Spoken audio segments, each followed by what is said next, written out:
चलिए देखते हैं उत्तर प्रदेश की 25 फटाफट बड़ी खबरों को। सबसे पहले न्यूज को कहाँ से देख रहे हैं हमको कमेंट करके जरूर बताइएगा। साथ ही साथ हमारे यूट्यूब चैनल को सब्सक्राइब करिए एंड बेल आइकन को ऑल प्रेस करना बिल्कुल ना भूलें। यूपी में आज कोहरे का कहर, 45 जिलों में ऑरेंज अलर्ट। उत्तर प्रदेश में आज मौसम बेहद खतरनाक रहने वाला है। मौसम विभाग ने राज्य के 45 से अधिक जिलों में अत्यंत घने कोहरे और शीत दिवस को लेकर ऑरेंज अलर्ट जारी किया। कई इलाकों में विजिबिलिटी शून्य के करीब पहुंच सकती है, जिससे सड़क, रेल, हवाई यातायात बुरी तरह से प्रभावित होगा।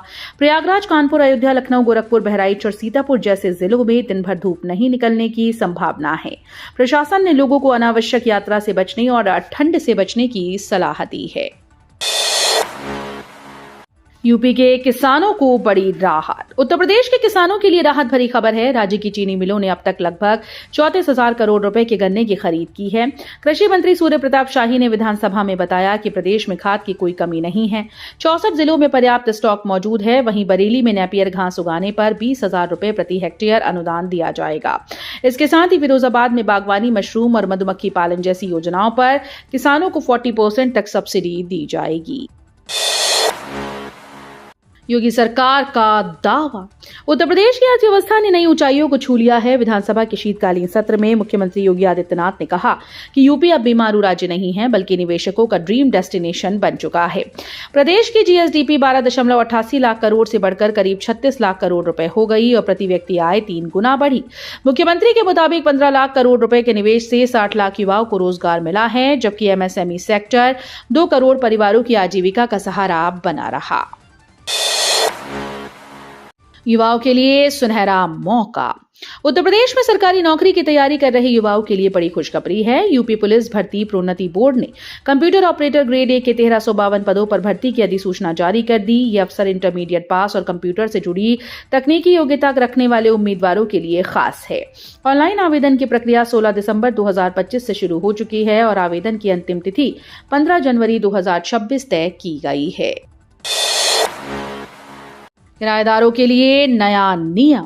किराएदारों में रहने वालों के लिए बिजली कनेक्शन से जुड़े नए नियम बनाए गए हैं। अब नया बिजली कनेक्शन लेने के लिए वैध किरायानामा अनिवार्य होगा और उस पर स्टैंप शुल्क भी देना पड़ेगा।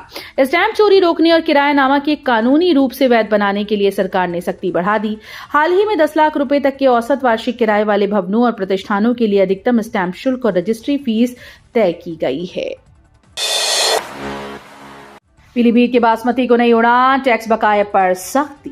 पीलीभीत के बासमती चावल की खुशबू अब देश भर में और ज्यादा महकेगी। टांडा बिजैसी में basmati seed processing facility centre के निर्माण को कैबिनेट से मंजूरी मिल गई है। करीब 6 हेक्टेयर में बनने वाले इस केंद्र से उन्नत बीज तैयार होंगे, जिससे उत्पादन और निर्यात को बढ़ावा मिलेगा। वहीं दूसरी ओर बकाया टैक्स न जमा करने पर नगर निगम ने सख्ती दिखाते हुए रोहिलखंड विश्वविद्यालय के 14 बैंक खातों को सीज कर दिया है। कानपुर में ई रिक्शा, ई ऑटो का नया ट्रैफिक प्लान। कानपुर में ई रिक्शा और ई ऑटो की अव्यवस्थित चाल पर अब लगाम लगेगी। ट्रैफिक फ्लो बेहतर करने के लिए इन्हें 4 रंगों के कोड रूट पर चलाने का फैसला किया गया। पुलिस आयुक्त रघुबीर लाल की अध्यक्षता में हुई समीक्षा बैठक में तय हुआ कि हर रंग का अलग रूट होगा, जिससे चालकों को स्पष्ट दिशा मिलेगी। मनमाने संचालन पर रोक लगेगी और निर्धारित पार्किंग व स्टैंड चिन्हित किए जाएंगे, जिससे जाम कम होगा और यात्रियों को सुरक्षित व सुविधाजनक सफर मिलेगा। बीएचयू में सोलर केबल चोरी से बड़ा झटका, आधी रह गई सौर ऊर्जा क्षमता। काशी हिंदू विश्वविद्यालय में सौर ऊर्जा परियोजना में बड़ी अनियमितता सामने आई। रूफटॉप सोलर पैनल से करीब 9.25 लाख रुपए कीमत की 18.5 किलोमीटर लंबी डीसी सोलर केबल चोरी हो गई। इस चोरी के चलते बीएचयू में सौर ऊर्जा से बिजली उत्पादन की क्षमता आधे से भी कम रह गई। जहां पहले विश्वविद्यालय रोजाना करीब 27,000 यूनिट बिजली का उत्पादन करता था, अब ये घटकर सिर्फ 13,000 यूनिट प्रतिदिन रह गया। लखनऊ, कानपुर और आगरा में मेट्रो विस्तार 2047 विजन को केंद्र से मिली मंजूरी। उत्तर प्रदेश के लखनऊ, कानपुर, आगरा में मेट्रो नेटवर्क के दीर्घकालिक विस्तार की योजना को केंद्र सरकार से मंजूरी मिल गई। आवास और शहरी कार्य मंत्रालय ने इसके लिए एनओसी जारी कर दी, जिसके बाद यूपी मेट्रो रेल कॉर्पोरेशन अब वर्ष 2047 तक का विजन डॉक्यूमेंट तैयार करेगा। इस योजना के तहत तेजी से बढ़ती आबादी और शहरीकरण को ध्यान में रखते हुए नए मेट्रो कॉरिडोर और ट्रांजिट सिस्टम विकसित किए जाएंगे। इनसे ट्रैफिक प्रदूषण, यात्रा समय में कमी आएगी। यूपी के स्कूल्स में नया नियम। उत्तर प्रदेश के सरकारी स्कूल में पढ़ने वाले छात्रों के लिए नया नियम लागू किया गया है। अब स्कूल में रोजाना अखबार पढ़ना अनिवार्य होगा। राज्य सरकार का मानना है कि इससे बच्चों का सामान्य ज्ञान बढ़ेगा और वे देश दुनिया की अहम घटनाओं से जुड़ेंगे। इस व्यवस्था के तहत छात्र सिर्फ किताबों तक सीमित नहीं रहेंगे, बल्कि रोज की खबरों को भी समझेंगे। खास बात यह है कि अखबार में छपी खबरों से छात्रों से सवाल भी पूछे जा सकते हैं। अवैध बारात घर पर बुलडोजर, ध्वस्तीकरण खर्च वाजिद बेग से वसूलेगा बीडीए। बरेली में बीडीए ने बड़ी कार्रवाई करते हुए पूर्व पार्षद और प्रॉपर्टी डीलर वाजिद बेग की अवैध बेग बारात घर को मिट्टी में मिला दिया। ये कार्रवाई 26 सितंबर के बवाल के आरोपी मौलाना तौकीर रजा के करीबी वाजिद बेग पर की गई। ध्वस्तीकरण में करीब 5 लाख रुपए खर्च होने का अनुमान है, जिसे बीडीए वाजिद बेग से वसूलेगा। अधिकारियों के मुताबिक आदेश के बावजूद निर्माण न हटाने पर जेसीबी, पोकलेन, डीजल और ड्यूटी पर तैनात अधिकारियों व पुलिसकर्मियों के वेतन का खर्च भी उससे लिया जाएगा। मनरेगा में हाजिरी घोटाला। कानपुर के बिल्हौर ब्लॉक के रहीमपुर करीमपुर ग्राम पंचायत में मनरेगा में बड़ा हाजिरी घोटाला सामने आया है। जांच में करीब 12 लाख रुपए के गबन की पुष्टि हुई। मामले में सीडीओ दीक्षा जैन ने सख्त कार्रवाई के आदेश दिए। प्रधान विनोद कुमार, सचिव रवि यादव और तकनीकी सहायक प्रमोद कुमार के खिलाफ बीडीओ एफआईआर दर्ज कराएंगे और इनसे रकम की वसूली होगी। 8 जनवरी तक मनाया जाएगा महामना महोत्सव। 164 यूनिट रक्तदान का संकल्प। बीएचयू के संस्थापक भारत रत्न पंडित मदन मोहन मालवीय की 164वीं जयंती के अवसर पर महामना महोत्सव का आयोजन किया जा रहा है। विद्यार्थियों से जुड़ी सामाजिक संस्था सेवाग्य संस्थानम की ओर से ये महोत्सव विभिन्न कार्यक्रमों के साथ मनाया जाएगा। महोत्सव का शुभारंभ निवेदिता शिक्षा सदन बालिका इंटर कॉलेज महमूरगंज में होगा, जबकि समापन 8 जनवरी को बीएचयू के स्वतंत्रता भवन में किया जाएगा।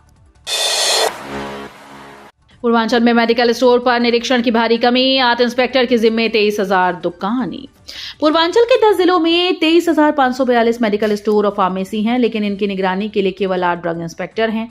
मिर्जापुर, चंदौली में तो पद रिक्त हैं। ड्रग एक्ट के मुताबिक एक इंस्पेक्टर को सालाना 200 मेडिकल स्टोर का निरीक्षण करना होता है, लेकिन कमजोर निगरानी तंत्र के कारण ये पता नहीं चल पाता कि कौन सी दवा किस स्टोर में बिक रही है, माल कहां से आ रहा है और कौन खरीद रहा है। यूपी शिक्षा का नया मूड। यूपी में शिक्षा से जुड़ी 2 बड़ी खबरें सामने आई। समाज कल्याण विभाग ने शैक्षिक सत्र 2025-26 में दशमोत्तर छात्रवृत्ति से वंचित छात्रों को दोबारा अवसर दिया। संशोधित समय सारणी के तहत अब सभी वर्ग के विद्यार्थी इसका लाभ ले सकेंगे। वहीं व्यावसायिक शिक्षा विभाग पर सीएजी ने गंभीर सवाल उठाए। 2024-25 में योजनाओं के क्रियान्वयन में लापरवाही और 402 करोड़ रुपए के अनुपूरक अनुदान की समय पर वापसी न करने को वित्तीय अनुशासन का उल्लंघन माना गया। मकर संक्रांति पर खिचड़ी मेला स्पेशल ट्रेन। मकर संक्रांति के अवसर पर गोरखनाथ मंदिर में लगने वाले खिचड़ी मेले में श्रद्धालुओं की सुविधा के लिए नौतनवा गोरखपुर अनारक्षित मेला स्पेशल ट्रेन चलाई जाएगी। ट्रेन संख्या 05016/05015 13 जनवरी से 23 जनवरी तक 10 फेरों के लिए चलाई जाएगी। इस दौरान ट्रेन रास्ते में पड़ने वाले सभी स्टेशन पर रुकेगी, ताकि यात्रियों को सुगम यात्रा का अनुभव मिल सके। डीडीयू में संविदा शिक्षकों और विषय विशेषज्ञों को बड़ी राहत। मानदेय बढ़ाकर 40,000 तक। दीनदयाल उपाध्याय गोरखपुर विश्वविद्यालय के स्ववित्त पोषित विषयों के संविदा शिक्षकों के लिए एक अच्छी खबर है। विश्वविद्यालय ने सभी संविदा शिक्षकों को 3 से 6% वेतन वृद्धि देने का निर्णय लिया है। साथ ही कृषि, इंजीनियरिंग, फार्मेसी और होटल मैनेजमेंट के विषय विशेषज्ञों का मानदेय बढ़ाकर अधिकतम 40,000 रुपए कर दिया है। कुलपति प्रोफेसर पूनम टंडन की अध्यक्षता में हुई वित्त समिति की बैठक में असिस्टेंट प्रोफेसर्स के वेतन में 3% वृद्धि का भी निर्णय लिया गया है। क्रिसमस पर बरेली में सियासी धार्मिक बवाल। बजरंग दल ने कोतवाली घेरा और सड़क जाम किया। क्रिसमस के मौके पर बरेली का माहौल गर्मा गया। बजरंग दल के कार्यकर्ताओं ने हिंदू धर्म को बदनाम करने के आरोप में पहले कैंट स्थित सेंट अल्फोंसस कैथेड्रल चर्च और फिर कोतवाली के सामने जोरदार प्रदर्शन किया। कोतवाली के सामने धरने पर बैठे कार्यकर्ताओं ने जमकर नारेबाजी की और पुलिस प्रशासन पर गंभीर आरोप लगाए। जय श्री राम, हर हर महादेव, ओम नमः शिवाय और ईसाई मशीनरी मुर्दाबाद जैसे नारों से इलाका गूंज उठा। संगम तट पर आस्था का महायोग।